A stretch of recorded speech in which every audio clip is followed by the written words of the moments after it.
கேக்குறீங்களே, அவங்க வந்தாங்க, இவங்க வந்தாங்க, கர்நாடகாவில இருந்து வந்தது. இதுக்கு என்ன பதில் சொல்லுங்க? அதுதான் சார் இப்ப நானும் எது இதுக்கு பதில் சொல்லுங்க. நீங்க பேசுறதெல்லாம் என்ன? நடிகர்கள் ஏன் அதெல்லாம் பிரகாஷ் ராஜ் பேரெல்லாம் சொல்லி பிரகாஷ் ராஜ் கவலைப்பட்டாரு, இவரு கவலைப்பட்டாரு, அவரு கவலைப்பட்டாரு. இதுக்கு என்ன பதில்? காந்தராஜ் சார், நீங்க சொன்ன எந்த ஒரு விஷயத்துக்காகவாவது இல்ல சார் நீங்க சொல்றதை நான் அக்செப்ட் பண்ணிக்கலன்னு சொல்றேனா, இல்ல நான் டாபிக்கை டைவர்ட் பண்றேனா? வேற என்ன பண்ணீங்க? காந்தராஜ் சார், இப்ப நீங்க என்ன பேச விட மாட்டீங்கல்ல? ஆமா, முடியாது, பேச விட மாட்டேன். ஏன் விடணும்? நீங்க தொடர்ந்து என்ன பிராண்ட் பண்றீங்க. அண்ணாமலை என்னோடனே உனக்கு சுவிட்ச் போடுறது, நீ ஒன்னே வர பிராண்ட் பண்ணாதீங்க. கண்டிப்பா கிடையாது. அப்ப ஒண்ணுமே பண்ணல நீங்க. அப்ப நான் வந்து பேசுறது போற யோகித்தனமா பேசுறேன் இல்லையே சார். அதை ரீவைண்ட் பண்ணி போடுங்க, அதை ரீவைண்ட் பண்ணி போடுங்க. இவங்க என்ன பதில் சொன்னாங்கிறத ரீவைண்ட் பண்ணி போடுங்க. அப்பதான் சம்பந்தம் ஒரு பேராசிரியர் வந்து பதில் சொல்றாங்கம்மா. நான் தான் 2வது புருஷன், வடிவேல் படத்துல காட்டின மாதிரி. அவ குழந்தைக்கு நான் தாண்டா மொதல் புருஷன் அப்படிங்கிறாங்க. அது மாதிரி இருக்குது அந்த கேஸ். அது வடிவேல் படத்தோட காமெடியெல்லாம் ஏதோ வேடிக்கை நினைச்சேன். இப்போ தான் தெரியுது ரியலாகவே இருக்குது. அது இந்த மாலை வச்சு தான் எழுதுனாங்களே. எனக்கு அந்த அம்மா யாருன்னு தெரியாது. பார்த்தா 4-5 பேரை கட்டிக்கிட்டு அது என்ன ஒருத்தனா கட்டிக்கிட்டு கூடாதுன்னு ஒரு ஆசை வராது. பல லட்சம் சம்பாதிச்சிருக்கலாம். இப்போ தொடர்ந்து என்ன அப்படின்னா, இந்த அஜித், இந்த டாக்டர் நிகிதா அப்படின்றவங்க வந்து என்னென்ன மாதிரியான ஒரு ஈகோனால ஆரம்பித்த ஒரு விஷயம், ஒரு உயிர் வந்து பலியாகியிருக்கு. அதுக்காக சிஎம் வந்து சாரி அப்படின்னு கேட்குற அளவுக்கு கொண்டு போயிருக்கு. சிஎம் போய் சாரி கேட்குற அளவுக்கு அந்த பெண் பெரிய ஆளுன்னு அர்த்தம். அந்த பெண்ணினுடைய பேக்ரவுண்டை நீங்கள் பார்க்கணும். ஒரு போலீஸ்காரர்களுக்கு தெரியாத, அடித்து செத்து போயிட்டான்னா மாட்டிக்கும்னு தெரியாத அந்த ஆள் பார்த்தா யாரோ ஒரு செக்யூரிட்டி, ஒரு அப்பாவி மனுஷன். அந்த ஆள் அடிச்சு கொள்றதுனால இவங்களுக்கு என்ன லாபம்னு எனக்குன்னு தெரியல. ஒரு ஈகோ எந்த அளவுக்கு கொண்டு போய் வந்து ஒரு உயிரிழப்பு. ஈகோன்றதை வந்து சுலபமா சொல்லாதீங்கம்மா. அஜித்குமாருக்கு பின்னணியில் ஏதோ இருந்திருக்கு. அந்த நகையை எடுத்த இடத்துல வேற என்னமோ இருந்திருக்குது. அது அந்த அஜித்குமாருக்கு தெரிஞ்சிருக்கலாங்கிற சந்தேகத்தில் தான் அவங்க அடிச்சு கொண்டு இருக்காங்கிறது என்னுடைய ஆங்கிள் நான் சொல்றேன். நகைன்ற ஒரு ஃபேக்டர் இருக்கா அப்படின்றதே வந்து இங்க நகையே இல்லை, அதை விட்டுருங்க. நகைங்கிறது ஒரு கதை. அந்த இடத்துல வேற ஏதோ இருந்திருக்கு அந்த காருக்குள்ள. அதை இந்த ஆள் பார்த்துட்டு இருக்கான். சாத்தாங்குளத்தை வந்து இவ்வளவு பெருசு பேசுறீங்களே, இதையே பேச மாட்டேங்கிறீங்கிறதுக்காக தான் இதை கிளப்பி விட்டாங்க. கடைசியில் பார்த்தா ரவுண்ட் அடிச்சுட்டு பார்த்தாக்கா இவங்க இந்த அம்மா யார் கூட இருக்கிற போட்டோவில் பார்த்தா இவங்களே அதெல்லாம் ஃபேக் நியூஸ் அப்படின்னு சொல்லி அதான் அப்படித்தான் இப்போ சமாளிக்கணும். அது எப்படி அது மாத்திரம் ஃபேக்காக இருக்கும்? இவர் எடுத்து வச்சுட்டு பேசினாரு 9:05க்கு மா சுப்பிரமணியத்தோட பேசியது, 9:10 மணிக்கு மா சுப்பிரமணியத்தோட பேசியது என்கிட்ட இருக்கிறதுனார இந்த அண்ணாமலை சிங்கம். அது என்ன நியூஸ்? அது அப்போ தான் நம்ம கேட்டோம், இவ்வளோ ஆதாரம் வச்சுக்கிட்டு இருக்கிற நீ ஏன் கோர்ட்டை போய் இது கொடுக்கல, போலீஸில் ஏன் கம்ப்ளைண்ட் பண்ணல, ஒரு ஐபிஎஸ் ஆஃபீஸர் ஏன் கொடுக்கலன்னு அதை மூடிட்டார். சாத்தான் குலத்துக்காக பேசின ஒரு நடிகர் கூட ஆர்ஜே பாலாஜி, சித்தார்த் ஆகட்டும், சூர்யா ஆகட்டும், பிரகாஷ் ராஜ் ஆகட்டும், சத்யராஜ் ஆகட்டும், யாருமே இப்போ இந்த விஷயத்துக்கு ஒரு வாய்ஸ் கூட கொடுக்கலையே சார். ஏன்? அதனால் இந்த குற்றம் சாட்டப்பட்ட பெண் மேலே வந்த தகராறுமா அங்கே வந்து சாத்தாங்குளத்துக்கு இதுக்கு நீங்கள் கம்பேர் பண்ணி யாருக்கோ வேணாலும் இருக்கட்டும் சார், இருக்கட்டும். பேச விட மாட்டோம், கொடுக்குறோம். நாங்கள் என்ன சொல்ல வரோம்னு கேட்டிங்கன்னா நாங்கள் சொல்கிறோம். எங்களை பேச விடுவீங்களா? சொல்லுங்க. இப்போ மிக்சர் சாப்பிட்றது நம்ம தான் அப்படின்னு சூர்யா சொன்னவர், ஓகேவா? இப்போ எங்க போனாரு? இப்போ அவர் தானே மிக்சர் சாப்பிட்டுட்டு இருக்காரு. இப்போ மிக்சர் சாப்பிடுறது நிகிதா கொடுத்த மிக்சரை மீடியாக்கெல்லாம் சாப்பிட்டு சார். இப்போ நீங்க சார், இப்போ இங்க வந்து அமிர்தா அப்புறம் வந்து காந்தராஜ் அப்படியே விட்டுருவோமா? நான் கேட்கறது என்ன அப்படின்னா, சாமர்த்தியமா மறைக்கிறீங்க. பாக்குற மக்கள் என்னன்னா, நான் என்ன கேள்வி கேட்கறேன்றது பாக்குற மக்களுக்கு புரியும். அதேதான் நான் என்ன பதில் சொல்றது பாக்குற மக்களுக்கு தெரியும்.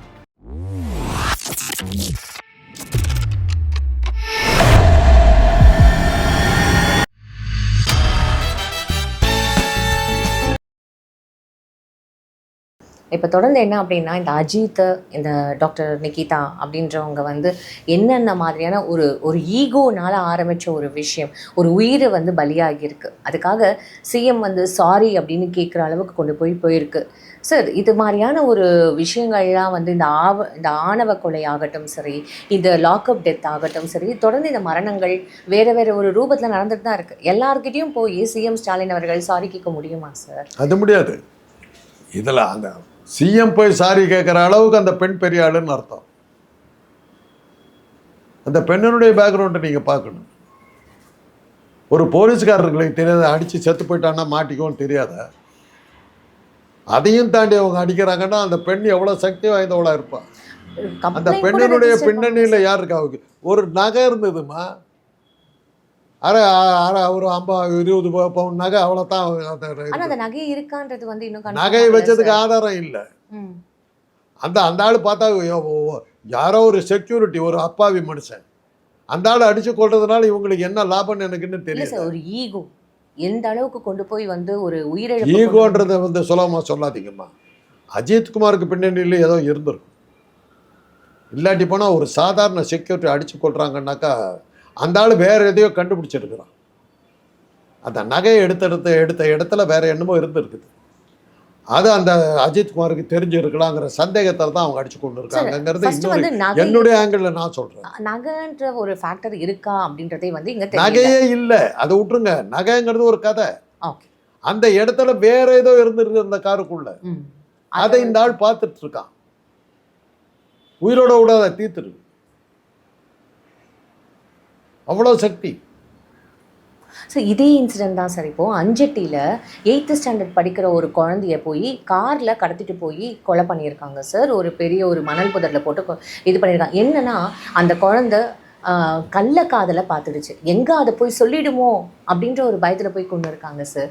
அந்த மாதிரி விஷயத்தில் குழந்தைங்களை அடிச்சு கொண்டவங்க நிறைய பேர் இருக்கா. அது அந்த காலத்துல நடக்கும். இவங்க தப்பாக நடந்துக்கிட்டு இருக்கிற நேரத்தில் குழந்தை வந்து டிஸ்டர்ப் பண்ண அடிச்சு கொண்டு விடுவாங்க. நாங்கள் பார்த்துருக்கோம். என் மருத்துவர்கள் நான் சொல்கிறேன், கை குழந்தைய கொண்டு விடுவாங்க. சின்ன பையனோ பொண்ணோ இருக்குது, ஏதாவது தொந்தரவு பண்ணி எடுத்துக்கிட்டு வந்து தூக்கி அடிக்கிறத நான் பார்த்துருக்கேன். கள்ளக்காதல். சரி, நீ பெத்த பிள்ளை இப்படி பண்றியன்னு கேட்டேன். அப்புறம் தான் தெரிஞ்சது அந்த பிள்ளை அதை அம்மா தப்பா நடக்கிறத பார்த்துருக்கு. என்னுடைய அனுபவத்தில் சொல்றேன். இதுக்கெல்லாம் நான் வந்து கல்கி எழுதிய கதைகள், சுஜாதா எழுதிய கதைகள் கிடையாது. காந்தராஜ் பார்த்த பாருங்க. எங்களுக்கு இதெல்லாம் நிறையா இருக்குது. எங்கள் டிபார்ட்மெண்ட்டுக்கு வர இந்த செக்ஸ் ப்ராப்ளத்தில் பார்த்தீங்கன்னா குழந்தை இடையூறாக இருக்கிறதுக்கு கேஸ் நிறையா வந்துருக்கு. இதெல்லாம் மனுஷனை பற்றி நீங்கள் படிக்க போனீங்கன்னாக்கா இந்த அதான் அவையார் அழகாக சொன்னா, கட்டுறது கைமண் அளவு கல்லாதது.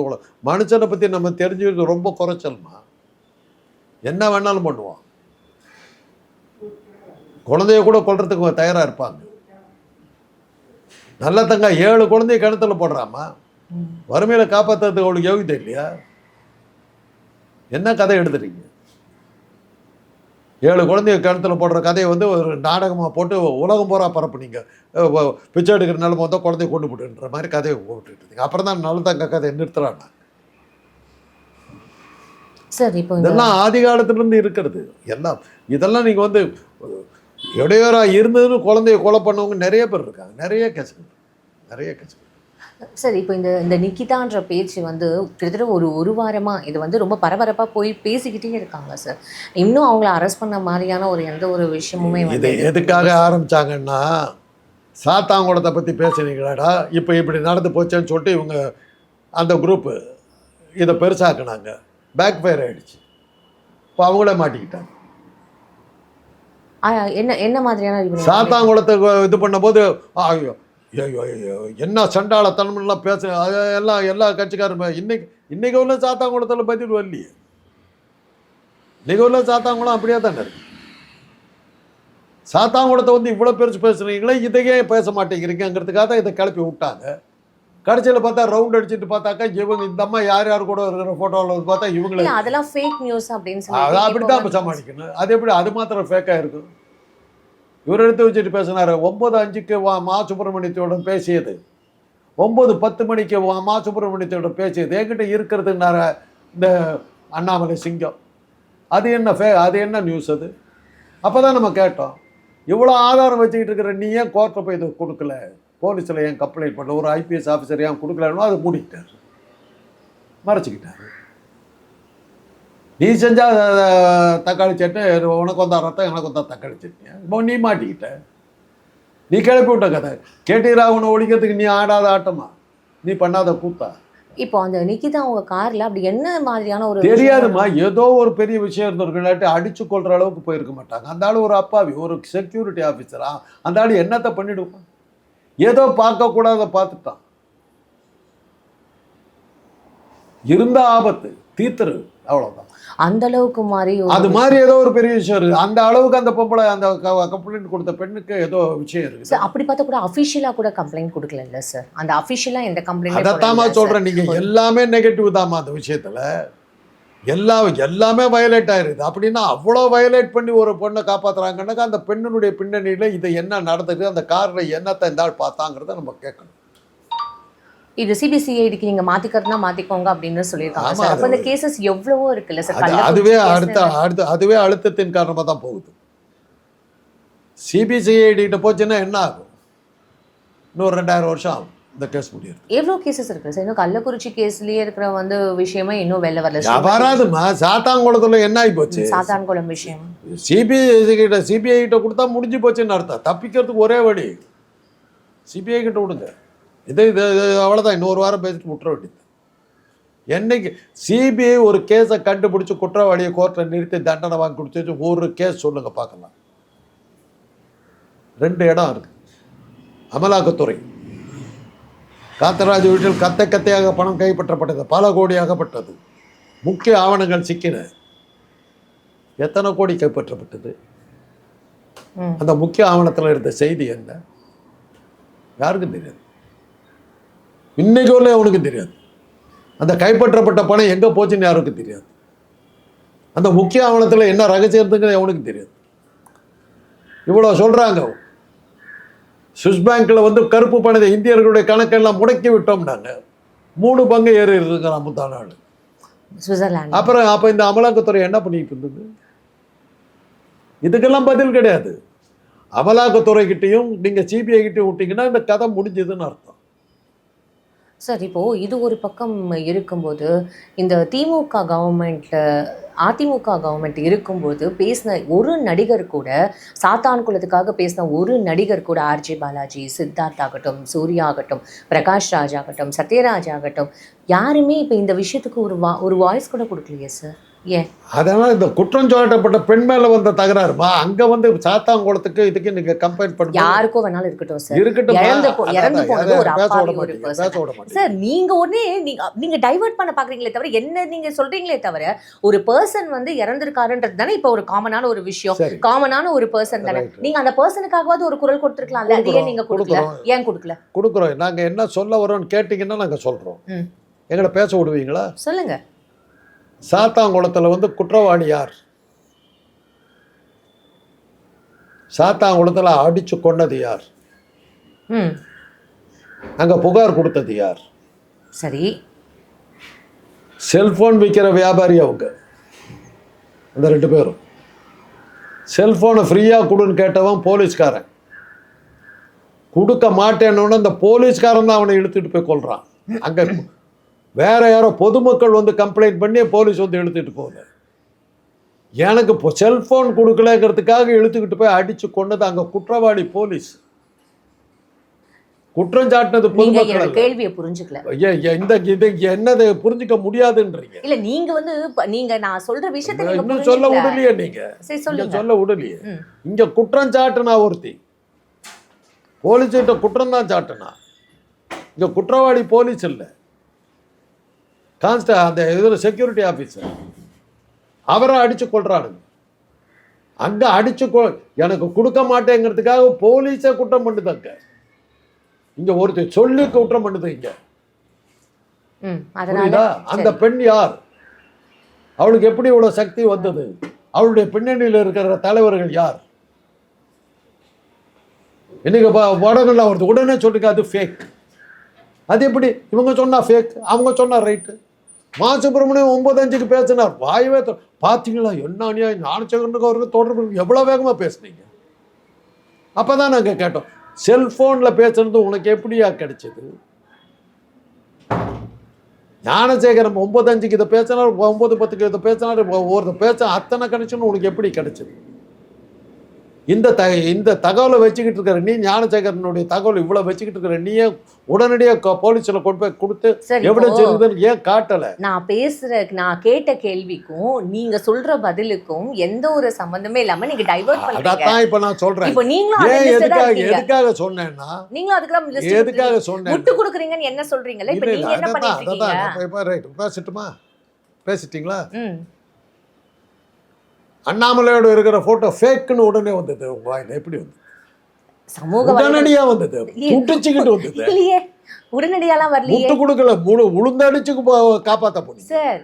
நான் அதுக்கு தான் சொன்னேன். இல்ல சார், அதுக்கு என்ன முட்டு கொடுக்குறீங்கன்னு கேட்டேன். இல்ல சார், இல்லாட்டி போனா அண்ணாமலை பத்தி சமூக வலைதளத்துல எனக்கு என்னத்துக்கு தேவை இருக்கு? இன்னைக்கு அந்த போட்டோலாம் வந்து அதெல்லாம் ஃபேக் சார். சார் ஒரு நிமிஷம் சார், உடனடியா ஒரு செகண்ட் வெயிட் பண்ணு. நான் கேட்டது ஏன் சார், இந்த கவர்மெண்ட் அப்போ பேசின அத்தனை பேருமே இப்போ மிக்சர் சாப்பிட்றது நம்ம தான் அப்படின்னு சூர்யா சொன்னவர், ஓகேவா? இப்போ எங்கே போனார்? இப்போ அவர் தானே மிக்சர் சாப்பிட்டுட்டு இருக்காரு.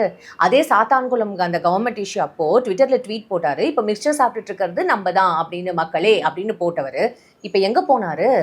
இப்போ மிக்சர் சாப்பிடுறது நிகிதா கொடுத்த மிக்சரை மீடியாக்கெல்லாம் சாப்பிட்டுக்கிட்டு இருக்கு சார். இப்போ நீங்க அப்போ உங்களுக்கு பொதுமக்கள் இம்பார்ட்டன்ட் கிடையாது, நீங்களும் அரசியல் சார்பு. பொதுமக்கள் சார்பில் தான் நான் கேட்கறேன். அந்த நிகிதாவுக்கு யார் இவ்வளவு தைரியம் கொடுத்தா? நான் இப்போ இந்த மீடியாக்கெல்லாம் ஏன் அந்த நிகிதாவை சப்போர்ட் பண்ணிட்டு நிக்குது? நீங்க எப்படி சப்போர்ட் பண்ணிட்டு ஒரு நிமிஷம் சார். இப்போ இங்க வந்து அமிர்தா அப்புறம் வந்து காந்தராஜா அப்படியே விட்டுருவோமா?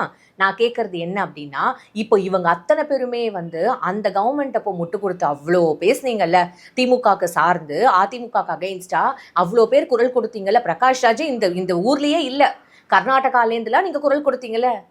இப்ப நீங்க இப்ப கொடுத்துருக்கணுமா கொடுத்துருக்க கூடாதா? இதுதான் என்னோட கேள்வி. அதுக்கு நீங்க வேற அதுக்கு பேசல, நீங்க அததான் கேக்குறாங்க. அண்ணாமலையோட இருக்கிற போட்டோ எல்லாம் வந்துருக்குதுன்னு கேக்குறாங்களே.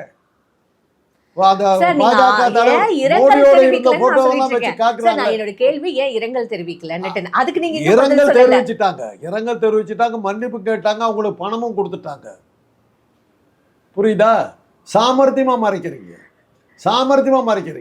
பாக்குற மக்கள் கேள்வி என்னன்னா, நான் என்ன கேள்வி கேட்கறேன்றது பாக்குற மக்களுக்கு புரியும். அதேதான் நான் என்ன பதில் சொல்றது பாக்குற மக்களுக்கு தெரியும். அவங்க அண்ணாமலையோட இருக்கிற போட்டோ இருக்கு, கேட்ட இதெல்லாம் ஃபேக். அங்கே மாத்திரம் ரைட்டு, எல்லாமே ஃபேக்ட். இங்கே மாத்திரம் ஃபேக்கு. நீங்களா நானா? சரி சார், நான் தான் சொல்லிட்டேனே. இது வந்து இல்ல, நான் வந்து இந்த ஆர்குமெண்ட்டை வைக்கிறது. அன்னைக்கே கூட பழனிசாமி தப்பிக்கலமா, ரஜினிகாந்த் போனார் ஸ்டெர்லைட் நடந்து ஒரு வாரம் கழிச்சு. அங்கே நின்றுட்டு இருந்த ஒரு சின்ன தம்பி கேட்டுச்சு, நீங்கள் யாருங்க அடிச்சு. ரஜினி வாழ்க்கையில் முதல் முறையில் வாங்கின அடி, ஒரு பெரிய ஆக்டர் ஆனதுக்கு போகிறோம் ரஜினிகாந்த். இப்போ என்ன வந்திருக்கீங்க? ஸ்டெர்லைட் அது நடந்து ரொம்ப நாள் ஆச்சு. இப்போ என்னத்துக்கு வந்தீங்க? அன்றைக்கி தான் தெரிஞ்சது நம்ம சூப்பர் ஸ்டார் ஒரு காட்சிக்கு 3000 கோடி ரூபா வசூலுங்கிற சூப்பர் ஸ்டார் அட்ரஸ் எல்லாம் கேள்வி வந்தார். இந்த கேள்வி பொதுமக்கள் கேட்டாங்க. நீங்களும் நானும் போனோம்னா, பொதுமக்கள் மத்தியில போனோம்னா இந்த கேள்வி எல்லாம் கேட்பாங்க. சார், அட்லீஸ்ட் ரஜினிகாந்த் அவர்கள் வந்து போனாரு, விஜய் அவர்கள் போனாரு. இவர் வந்து போன்லயே வந்து சாரிமான்றது இன்னும் எத்தனை பேர்கிட்ட கேட்க போறான்றது தான் இப்ப மக்களும் கேள்வி கேட்கறாங்க. நெக்ஸ்ட் இப்ப அத்தனை நடிகர்களும் நடிகைகளும் அவ்வளோ பேர் குரல் கொடுத்தாங்க அந்த கவர்மெண்ட் அப்போ. நம்ம தான் வந்து மிக்சர் சாப்பிட்றோம், இப்படி ஒரு கவர்மெண்டா அப்படி இப்படின்னு குரல் கொடுத்த இப்ப யாருமே எங்க போனாங்க, இன்க்ளூடிங் ஆர்ஜே பாலாஜி. அதைத்தான் நான் சொல்றேன், குற்றவாளி யாரு ஃபேக் அப்படின்னு சொல்லிட்டு அண்ணாமலை போட்டோ இது பண்ணிட்டு. சரி ஓகே சார், நானும் எதுவுமே சொல்லல சார். அங்கே குற்றவாளி யார், இங்கே குற்றவாளி யாருன்னு நான் கேட்டேன். அங்கே வந்து ஒரு கடைக்காரனை பிடிச்சி இழுத்துக்கிட்டு போய் போலீஸ் அடித்து கொல்லுது, டைரெக்டாக போலீஸ் வித் பப்ளிக். இங்கே வந்து யாரோ ஒருத்தி கம்ப்ளைண்ட் கொடுக்குறா, அந்த பேசிஸில் அவங்க வந்து இந்த ஆளை அடிக்கிறாங்க. அந்த கம்ப்ளைண்ட் கொடுத்த பெண் மேலே ஆயிரக்கணக்கான சந்தேகம் இருக்குது. அதை தான் இப்போ கேட்குறோம். சாத்தாங்குளத்துக்கு இதுக்கு இருக்கிற வித்தியாசம் தெரியுதா உங்களுக்கு? தெரியுதா? இப்போ அது புரியுதா? இதுக்கு மேல என்னால விளங்க வைக்க முடியாது. பச்சை குழந்தை கூட புரியுது வந்து உங்களுக்கு புரியலன்னா என்னால முடியாது. இவ்வளவுதான் எனக்கு இருக்கிற சக்தி. அதனாலதான் யாரும் இதுக்கு வரல. இதுல பின்னணியில இருக்கிற பெண்ணை பத்திய கதைகள் பயங்கரமா இருக்கு. கண்ணா பின்னா நூலாது 4 புருஷங்கிறாங்க. 4வது புருஷன் வந்து என்ன ஏமாத்திட்டு ஓட வாங்குறாங்க. இதெல்லாம் வாயில வரலையே. இப்ப நான் இதெல்லாம் பேச்சு வந்து 2வது புருஷன் வந்து தானா வந்து சொல்றாரு, என்கிட்ட இவ்வளவு பணத்தை எடுத்துக்கிட்டு ஓடிட்டாய்வான்றாரு. ஏன் இதெல்லாம் ஏன் பேச வரல? இதெல்லாம் ஏன் வரல? இதெல்லாம் சாத்தாங்குளத்துல நானும் இருக்கா? அதுதான் சார் சொல்றேன். சாத்தாங்குளத்துல இதெல்லாம் இருக்கா? இப்ப நான் அந்த கேக்குறீங்களே, அவங்க வந்தாங்க, இவங்க வந்தாங்க, கர்நாடகாவில இருந்து வந்தது. இதுக்கு என்ன பதில் சொல்லுங்க? அதுதான் சார் இப்ப நானும் எது இதுக்கு பதில் சொல்லுங்க. நான் கர்நாடகாவில இருந்து சார் வந்தாங்க. நான் இதை டினை பண்ணல. இப்ப நீங்க கேக்குற கேள்விக்கு நான் அக்செப்ட் பண்ணிக்கிறேன். ஆமா சார் நீங்க சொல்றது கரெக்ட். நிகிதா பேர்ல அவ்வளவுதான். இவ்வளவு வந்து அதையும் விஷயங்கள் இருக்குன்றத நான் அக்செப்ட் பண்ணிக்கிறேன். சாத்தாங்குளத்தையும் எதையும் கம்பைன் பண்றதுல அர்த்தம் இல்லை. நான் எதுவுமே கம்பேர் பண்ணல சார். அதுல வந்த ஒரு அது விஷயங்கள் இப்ப அதுக்கு நீங்க வந்து பேசுனதெல்லாம் சார் ஒரு என்ன? நிமிஷம். இப்ப நீங்க அதுக்காக குரல் பேசுனதெல்லாம் கொடுத்த என்ன? நடிகர்கள் ஏன் அதெல்லாம் போயிருக்காங்க. பிரகாஷ் ராஜ் பேரெல்லாம் சொல்லி பிரகாஷ் ராஜ் கவலைப்பட்டாரு, இவரு கவலைப்பட்டாரு, அவரு கவலைப்பட்டாரு. இதுக்கு என்ன பதில்? 4 புருஷன் ஒவ்வொரு இடத்துலையும் பல வகையான தவறுகளை பண்ணியிருக்காங்க. பாஜக தலைவர்களோட போட்டோ எடுத்துக்கிட்டு இருக்காங்க. இதுக்கெல்லாம் என்ன பதில்? உங்க உங்க உங்க பதில சொல்லுங்க. காந்தராஜ் சார் நீங்க சொன்ன எந்த ஒரு விஷயத்துக்காகவாவது இல்ல சார் நீங்க சொல்றதை நான் அக்செப்ட் பண்ணிக்கலன்னு சொல்றேனா இல்ல நான் டாபிக்கை டைவர்ட் பண்றேனா? வேற என்ன பண்ணீங்க? நான் அக்ரி பண்ணிக்கிட்டேன். இங்க இருந்து உங்கள மாதிரி நான் வந்து டீவியேட் பண்ணல. இங்க இருந்து என்ன பண்ணீங்க? நீங்க தான் இப்ப டீவியேட் நான் பண்றீங்க. டீவியேட் பண்ணல. நான் கேட்ட கேள்விக்கு தான் நீங்க பதில் சொன்னீங்க. பிரகாஷ் ராஜ் எல்லாம் என்னத்துக்கு இழுத்தீங்க? இப்போ டீவியேட் பண்றதுக்கு இழுத்துவிட்டு நான் ஒண்ணும் டீவியேட் பண்ணல. நடிகர்கள்லாம் எங்க போனாங்கன்றது என்னோட கேள்வி. ஆமாமா அவங்க நடிகர் இப்ப நான் போட்டோ ஒத்துக்கிட்டேன் இருக்குதுன்னா உடனே ஃபேக். சார் இமிடியேட் ஒரு நிமிஷம் இமிடியேட் இல்ல சார் இப்போ சுவிட்ச் போட்டா லைட் இல்ல எரியும். சார் இப்போ சுவிட்ச் நான் போட்டா லைட் அந்த வேகத்துல கண்டா சார் இப்போ நீங்க என்ன பேச விட மாட்டீங்கல்ல? ஆமா முடியாது. பேச விட மாட்டேன். ஏன் விடணும்? கண்ணாமண்ணன் கண்டதெல்லாம் கேட்டுட்டு நான் பேச விட மாட்டேன் தான். இல்ல சார் அப்போ ஏன்னா நான் வந்து தெளிவா இருக்கேன் என்னோட கேள்வியில. என்னுடைய பதிலும் தெளிவா தான் இருக்கு. Fine sir. புரியலனாக்க நான் பொறுப்படுத்த முடியாது. Fine sir. ஏன்னா எனக்கு இருக்கிற சக்திக்கு இவ்வளவுதான் சொல்ல முடியும். புரிஞ்சுக்க முடியாதுங்கிறவங்களுக்கு நான் புரிய வைக்க வேண்டிய அவசியம் இல்லை. அவ்வளவுதான். இல்ல காந்தராஜ் சார் உங்களை பொறுத்தவரை புரிஞ்சுக்க முடியாதுங்கிற திட்டவட்டமா இருக்கு. நான் புரிஞ்சுக்க நான் முயற்சி சார் எடுக்கிறேன். நிஜமாவே இல்ல சார். நான் என்னோட கேள்வி என்னன்னா நடிகர்கள் எங்க சார்? ஆமாமா அவங்க ஆமாமா இந்த அதத்தாமா நான் திருப்பி கேட்கிறேன். அதத்தான் அண்ணாமலையை நீங்க தூக்கிட்டு வரீங்க. ஏன்னா நான் வந்து எனக்கு புரியல சார். நீங்க என்ன பிராண்ட் பண்ணாதீங்க. நான் எந்த கட்சியும் கிடையாது. நீங்க தொடர்ந்து என்ன பிராண்ட் பண்றீங்க. அண்ணாமலை என்னோடனே உனக்கு சுவிட்ச் போடுது நீ ஒன்னே வர பிராண்ட் பண்ணாதீங்க. கண்டிப்பா கிடையாது. அப்ப ஒண்ணுமே பண்ணல நீங்க. அப்ப நான் வந்து பேசுறது போற யோகித்தனமா பேசுறேன் இல்லையே. நான் கேள்விக்கு சார் அதை ரீவைண்ட் பண்ணி போடுங்க. அதை ரீவைண்ட் பண்ணி போடுங்க. இவங்க என்ன பதில் சொன்னாங்கங்கறத ரீவைண்ட் பண்ணி போடுங்க. அப்பதான் நீங்க கேள்வி பேசிக்கிட்டே போறதுல அர்த்தம் இல்லம்மா. என்ன பிராண்ட் பண்ணாதீங்க. நான் யாருக்காகவும் இல்லை. எனக்கு அந்த அம்மா யாருன்னு தெரியாது. பார்த்தா 4-5 பேரை கட்டிக்கிட்டு அதை என்ன ஒருத்தனா கட்டிக்கிட்டு இருக்க கூடாதுன்னு ஒரு ஆசை வருது. பல லட்சம் சம்பாதிச்சுட்டு இருக்கலாம் போட்டு. காந்தராஜ் சார் வேற என்ன பண்றது? சம்பந்தம் ஒரு பேராசிரியர் வந்து பதில் சொல்றாங்கம்மா. நான் தான் 2வது புருஷன். வடிவேல் படத்துல காட்டின மாதிரி அவள் குழந்தைக்கு நான் தாண்டா புருஷன் அப்படிங்கிறாங்க. அது மாதிரி இருக்குது அந்த கேஸ். அது வடிவேல் படத்தோட காமெடியெல்லாம் நான் வேடிக்கை நினச்சேன். இப்போ தான் தெரியுது ரியலாகவே இருக்குது. அது இந்த மாலை வச்சு தான் எழுதுனாங்களா? இதுக்கு எப்படி நடிகர்கள் வருவாங்க? நீங்கள் நடிகர் கூட என்ன பண்ணிருக்கோம்? ஒருவேளை இந்த மாலுக்கும் அவருக்கும் அந்த நடிகருக்கு கனெக்ஷன் இருக்குன்னு பேச மாட்டீங்களா நீங்கள்? இதை அப்புறம் கேட்டால் காந்தரா ஏன் சார் டீவியேட் பண்ணுறீங்கன்னு நான் கேட்டேன் சார். இப்போ இதை பார்க்குற மக்கள் வந்து அவங்க வந்து கமெண்ட்ல அவங்க சொல்லி மக்கள் தெளிவாக இருக்காங்க. அவங்க என்ன தெளிவாக மக்கள் தெளிவாக இருக்காங்க. மக்கள் தெளிவாக இருக்காங்க. இந்த அம்மாவை பற்றி எல்லாத்துக்கும் தெரிஞ்சிருக்கு. அந்த அம்மா எங்கேயோ போன போது அந்த ஊரில் பிடிச்சி உதைக்க போயிருக்காங்க. பொள்ளாச்சியில் பிடிச்சி உதைக்கிறதுக்கு போயிருக்காங்க. போலீஸ் வந்து பிடிக்கல. போலீஸுக்கு அந்த அம்மாளுக்கு அவ்வளோ நெருக்கம் இருக்குது. அந்த போலீஸ் அதிகாரிகளை பிடிச்சி விசாரிக்கணும். பழனிசாமியால் நியமிக்கப்பட்டவர்களாக இருக்காங்க.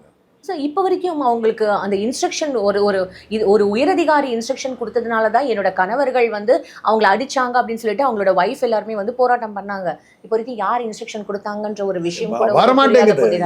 அந்த அளவுக்கு சக்தி வாய்ந்த உள்ளார இருக்காங்க. எப்படி சார் இப்போ ஆட்சியில் நீங்க தான் வந்து இந்த கேள்வி எல்லாம் கேட்கறது அந்த சம்பந்தப்பட்ட பெரிய நபரை காப்பாத்துறதுக்கு தான் மீடியா பூரா ட்ரை பண்ணுதுங்கிறது தான் என்னுடைய சந்தேகம். சார் இப்போ ஆட்சி அந்த பெரிய ஆள் உங்களுக்கு தெரியும். அந்த பெரிய மனிதன் யாருங்கிறது உங்களுக்கு தெரியும். அதை டைவர்ட் பண்றதுக்காக தான் பல்வேறு வகையான கேள்விகளை நீங்க மீடியாலாம் கேட்டுக்கிட்டு இருக்கீங்க. சார் ஆளும் கட்சி வந்து இப்போ திமுக தானே சார். அவங்க நினைச்சா இதை எக்ஸ்போஸ் பண்ண மாட்டாங்க. திமுக மேல பழிய போடுறதுக்காக நீங்க முயற்சி பண்றீங்க. 2026 உங்களுக்கு இப்ப இருக்கிறது என்னன்னா சாத்தாங்குளத்துக்கு கேட்டீங்களா? இதுக்கு ஏன் கேட்குறீங்க? நான் அதை தான் நான் போறது சொல்றேன். சாத்தாங்குளத்துல வந்து குற்றவாளி போலீஸ், இங்க குற்றவாளி இந்த பெண். பண்ணது போலீஸ் மூலமா தானே. இங்கேயும் போலீஸ் தானே இங்க சார். புகார் கொடுத்த பெரிய யாருங்கிறதா இப்ப இங்க பெரிய பிரச்சனையா மாறி இருக்குது. அடிபட்டு செத்து போன ஆட்களும் சாத்தாங்குளத்தில் செத்து போன ஆட்களும் சாமானிய மனிதர்கள். 2 இடத்துலையும் அங்கே புகாரே கொடுக்கல. அங்கே போலீஸ் நேரடியாக வந்து மக்கள் ஒரு வர்த்தக வியாபாரத்தில் இருந்த ஒரு 2 பேர் அடித்து கொண்டுச்சு. அங்கே போலீஸ் தான் குற்றவாளி. இங்கே இந்த குற்றம் சாட்டினவ வந்து இந்த பெண்ணு தான் இப்போ வந்து சந்தேகத்துக்குரியவளாக இருக்கா. அவள் என்ன பண்ணா, அவளுக்கு பின்னணியில் யார் இருக்கா? ஒரு போலீஸ் அதிகாரிகள்லாம் சேர்ந்து ஒரு அப்பாவியை வந்து கொல்ற அளவுக்கு அந்த புகார் கொடுத்த பெண்ணுக்கு சக்தி இருக்குதுன்னா அந்த பெண்ணினுடைய பின்னணியில் யார் இருக்கிறாருங்கிறத வந்து நீங்கள் யாராவது கொண்டு வரதுக்கு முயற்சி எடுத்தீங்களா? இத்தனை மீடியாவில் நான் பேசினா அத்தனை பேரும் அந்த சம்மந்தப்பட்ட ஆளை மறைக்கிறதுக்கு வேலையெல்லாம் இல்ல சார், யாருமே அந்த மாதிரி அது மாதிரி தான் இருக்குது. யாரும் அந்த நீங்க மாதிரி அத்தனை பண்ணல சார். மீடியாவும் நாங்களும் சேர்ந்துக்கிட்டு சாமானிய மக்கள் அந்த தான் சார். அந்த அந்த நிக்கிதாங்கிற பெண்ணுக்கு பின்னணியில் இருக்கிற அந்த பெரிய ஆளை காப்பாத்துறதுக்காக செய்யற முயற்சி மாதிரி தான் எனக்கு தெரியும். சார் நீங்க அப்பட்டமா வந்து ஒரு ஆமா, விஷயம் குற்றம் சாட்டுறேன், குற்றம் சாட்டுறீங்க. குற்றம் சாட்டுறேன். Fine sir. நீங்க எல்லாம் வந்து அந்த ஆளை அந்த நிஜ குற்றவாளியை மறைக்கிறதுக்காக நீங்க எவ்வளவு பண்றீங்கன்ற நான் ப்ரூவ் பண்ணுங்க, இல்லைன்னு பண்ணுங்க. Fine sir. எல்லாத்துக்குமே காலம் பதில் சொல்றோம் சார். நம்ம பொறுமையா இருந்து வெயிட் பண்ணலாம். அதனால உங்களோட பொன்னான நேரத்துக்கு ரொம்ப நன்றி சார்.